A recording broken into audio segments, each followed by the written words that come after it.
From the many stories on the internet, reaching ghosts, goblins, demons, and even insane people. The stories that are either written to be scary or tell an interesting story based on real life. This is Akuryo 2008.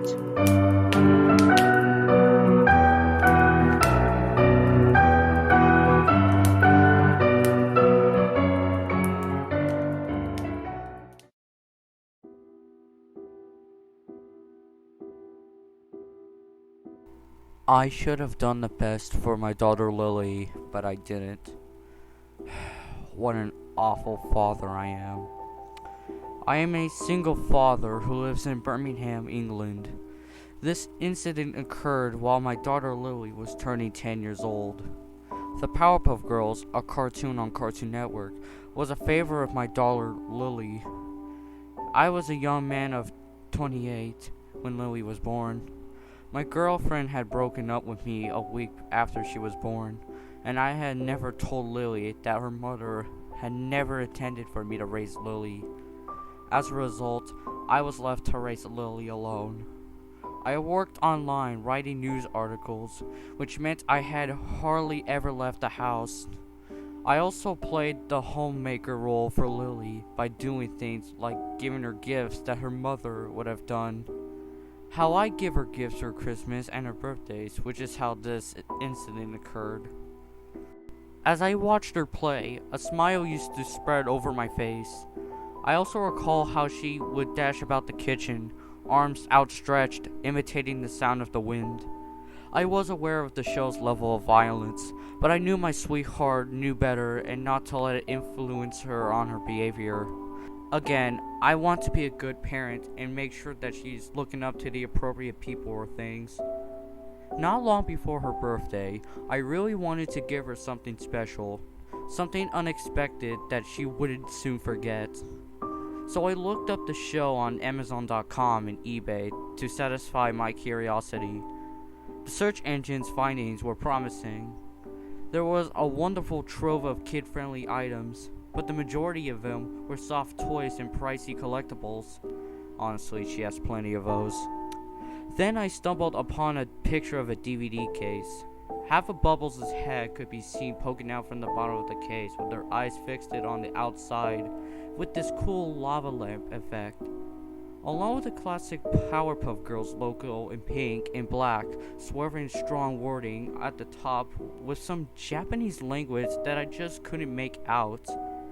Strangely, there were no specifics provided on the product from where it was going to be shipped. It would take some time. I sent the seller an email and received an unsigned response. There's really nothing like it. I decided to purchase it even though the whole cost, including postage, would be £10. However, it is my top priority to inspect the item before presenting it to my daughter. I only want the best for her after all. When it arrived, I kept the package hidden into my room until after my daughter had gone to bed. I went downstairs, poured myself some tea, and opened my laptop and took the wrapping off. With no more information, simply the photograph as it appeared on the eBay page. There is not even a barcode or credit suggestion. When I opened the shiny plastic cover, I discovered 2 DVDs that had the same graphic description, a half head of bubbles on them from the bottom poking out. The certification was what really caught me off guard the most. It had a BBFC certification of an 18 for some inexplicable reason. Even though it had been imported from Japan. 118? No way I'm showing this to my Lily. When I went back to the account on eBay, the seller's account was gone. Gone? I had to deal with this situation. God damn it. I believed it was my duty to make an independent judgment on what I personally thought of the show, without understanding anything about it. How was I meant to get rid of it? The vendor did, and it was due to my intense interest. I should have just got her a stuffed toy. I continued to wonder how I had come to possess the title that seemed to be produced in Japan but was actually in Britain.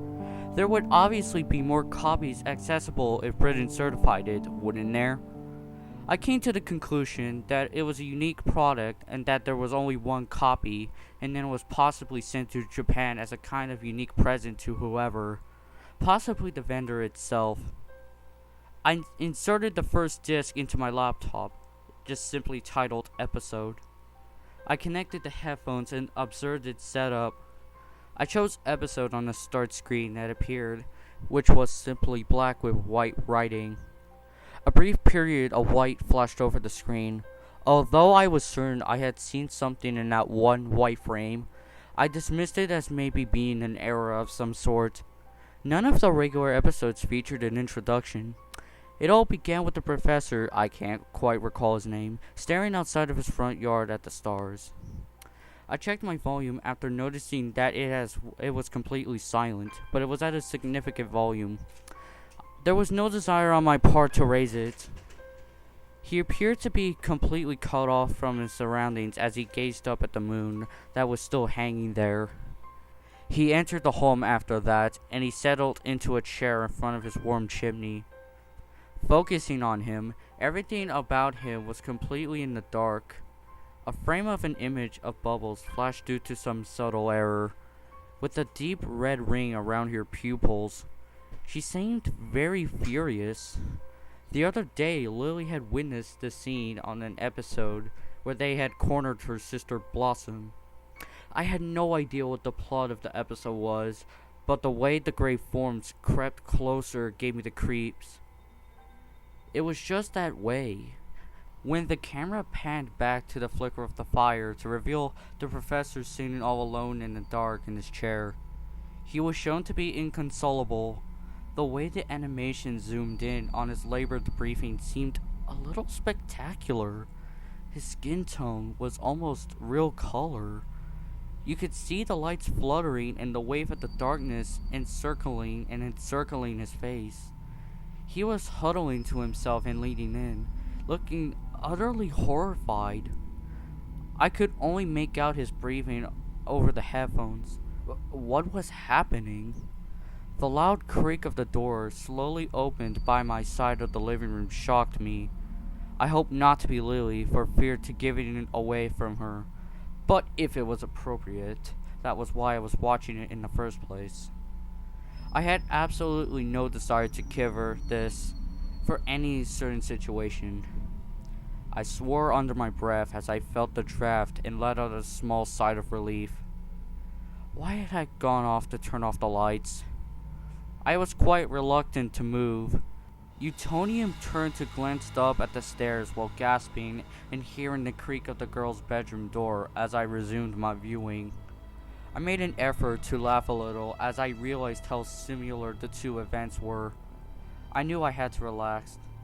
When I realized my tea had become ice cold so rapidly, I leaned out to close the door before picking up the drink. Utonium was staring back at the TV with bulging, ruddy eyes that were eating the whites of its pupils. I thought I was beginning to comprehend why the DVD wasn't very well liked. It might have been a test for an unaired episode. Maybe it was made for an adults. That made sense. But this was play geared towards young females, so maybe not. The professor got up from his chair and made his way slowly up the stairs. You had the impression of walking alongside him because the angle was over his shoulders. The steps appeared to be miles away and far from him. The stairs appeared to get farther away from him with each step he took, dragging him back into the shadows. He froze when a shadowy figure suddenly appeared on the screen in front of him. I did too. He turned to face the camera, glancing side to side while drenched in sweat. A merry chuckle briefly resonated before going away. He reluctantly looked around as he ascended the steps. He reached the top and reached for the girl's room handle when he heard someone coming down the corridor from the other side. A short, completely dark shape stood there at the end of the hallway and was facing him. Unsettled, a few seconds passed until it finally looked to be gliding along in the dark. My headphones picked up the professor's sweat once more, and as I watched, I lightly scratched my face on the sides. This was what? What in the world was that? I felt a strong and warm grip on my shoulder and someone's breath on my ear, and now I can make out a little girl saying, Asubu. I screamed blindly into the pitch black, and I turned on the lights. Nothing was found after I turned on the lights. Exactly nothing. I became aware of how loud I was and was tempted to go upstairs to see if Lily was awake. I pressed the pause button and kept listening out to her. Not even a whisper. Although I wanted to stop watching the DVD, I couldn't help myself.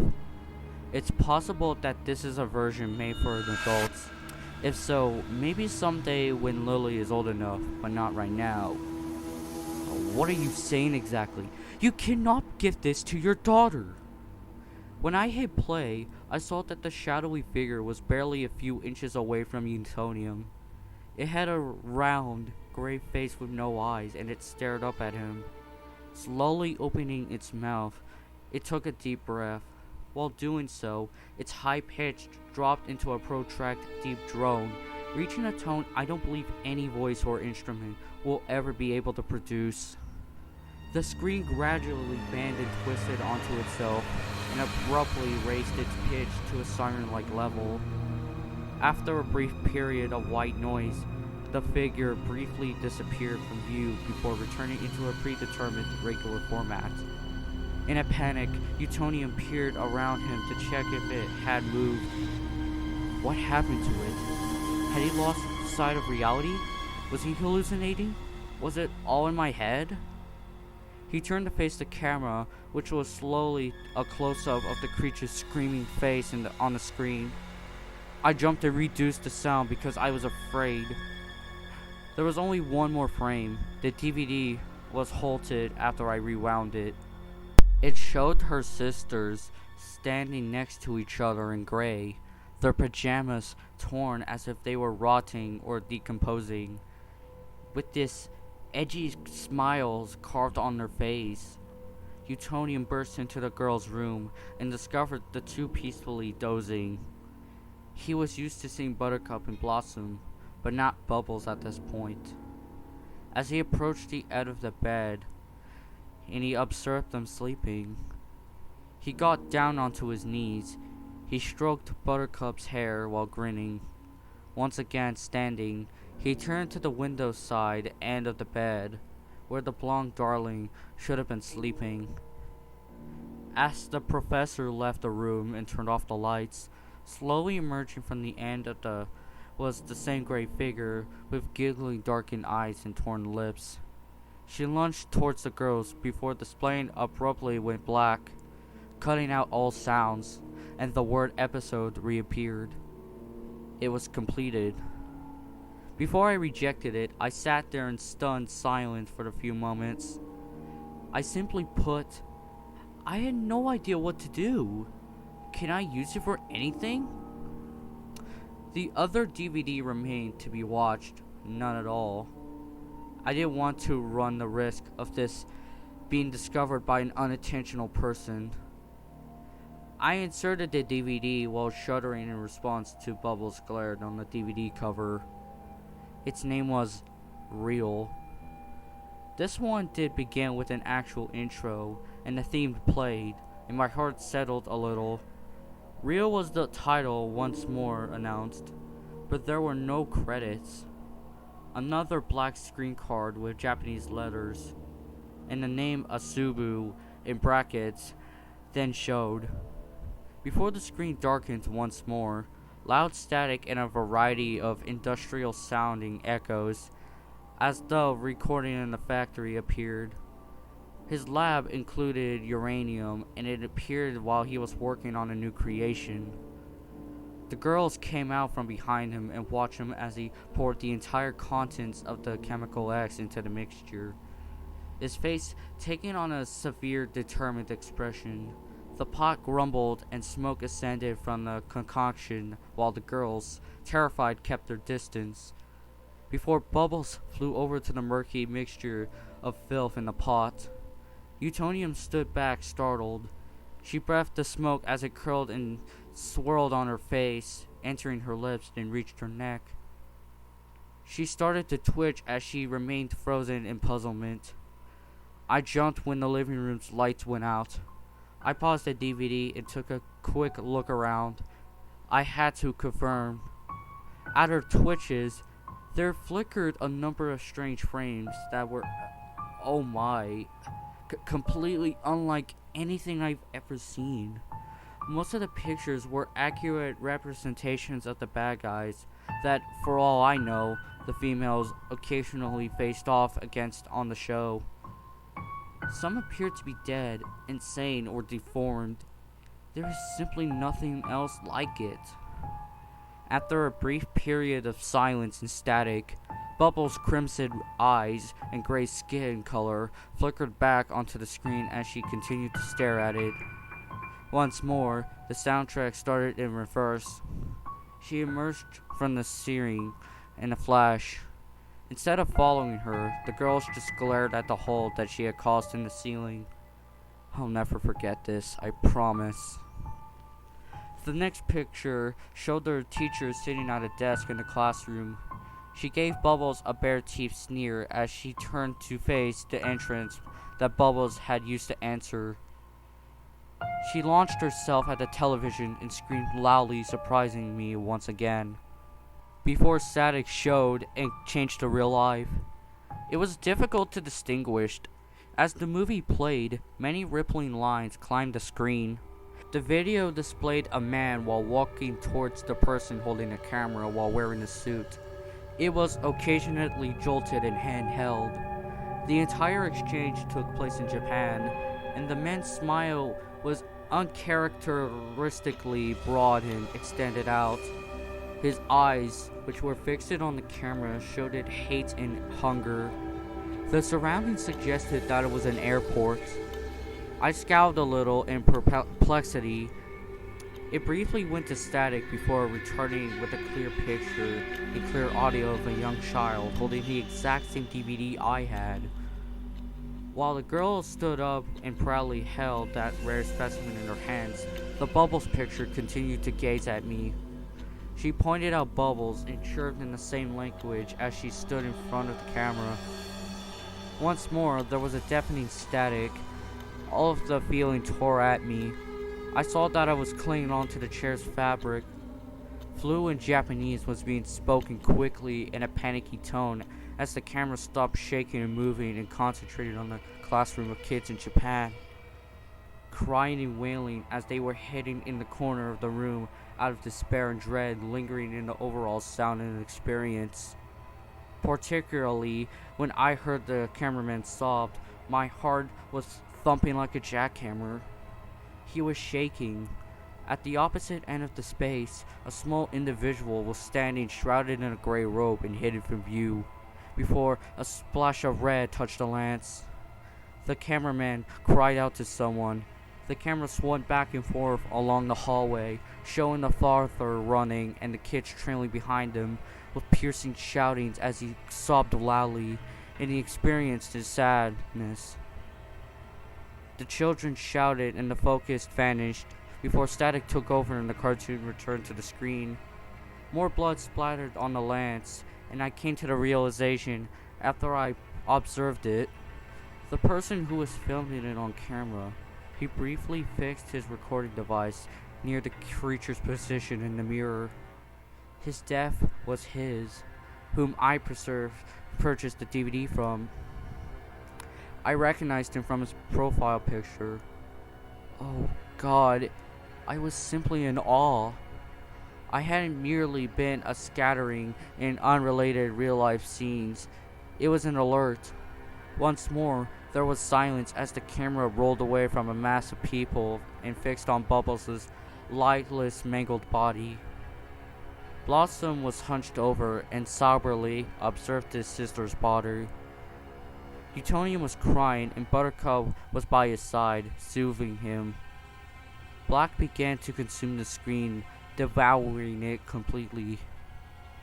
The following image faded in, showing Bubbles moving slowly in the direction of the camera with angry crimson eyes. as the wall behind her scrolled slowly, loudly. Labored breathing filled the headphones and grew louder and louder over time. All of a sudden, I was back at the title screen. Silent. It had ended. I was in shock, and I was able to move. I reached for my headphones and took them out of my ears after a short while. The DVD was removed from the laptop, and I put it back in the case. I had to get rid of it somehow. Since I have watched it, was so unbelievable. I heard a loud hiss, almost like a whisper, coming from the other side of the corridor.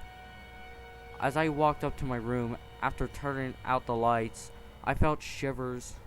My body shivered, and my eyes jerked back and forth, back down the hallway. I found myself staring at a short black body coming from the end of the corridor as I ascended the flight of stairs. It let out a giggle, and it said that goddamn word, Asubu. I quickly dashed into my room and slammed the door. My throat tightened as my heart raced. I was unable to breathe or think. I was on the verge of crying when I heard a knock at the door. I reached out and grasped my own skin while biting my lip to find Lily. I yanked open the door. She croaked, rubbing her eyes as big bags sat beneath her eyes. Daddy, I had a bad dream. I just told Lily to go back to bed and we can talk about it in the morning. I had to consult myself on what I witnessed. I was scared out of my mind. The next morning, I searched up the DVD, and it was made by the same guy who sold me the DVD. The seller was being investigated in Osaka, Japan, which is where the DVD was initially produced. He was detained in Osaka and is currently being held in prison. He was questioned and is now waiting a trial for a potential house invasion, potential cyberstalking, mass Japanese children genocide, illegal cult, and potential unlawful activity.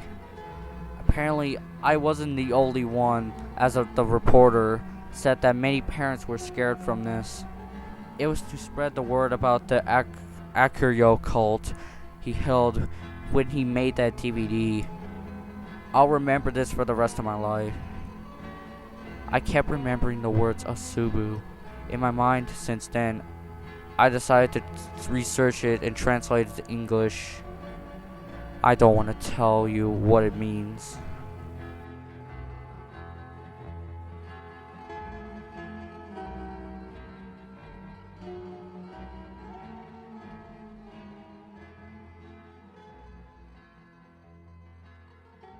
Originally penned by James Rosgrave, the night the events occurred, the father, who was subsequently related to this incident, thought he had saw an insane intruder in his home. He had alerted the authorities, but when he checked his home on his own, he discovered nothing. Mr. Rosgrave and his daughter are safer now, and they have since given the DVD to the Birmingham police, who are now investigating it. After viewing the footage, it was discovered that the people involved were killed both on and off screen. The Birmingham police force were therefore confirmed that the film was an actual snuff film. We hope no one to find this DVD and be kept safe somewhere in the police station. In other discovery, Lily, the daughter of James Rosgrave, went missing after the incident, but people claim to see her in a dark skin and a dark gray robe. Keep safe and we'll figure out more another time.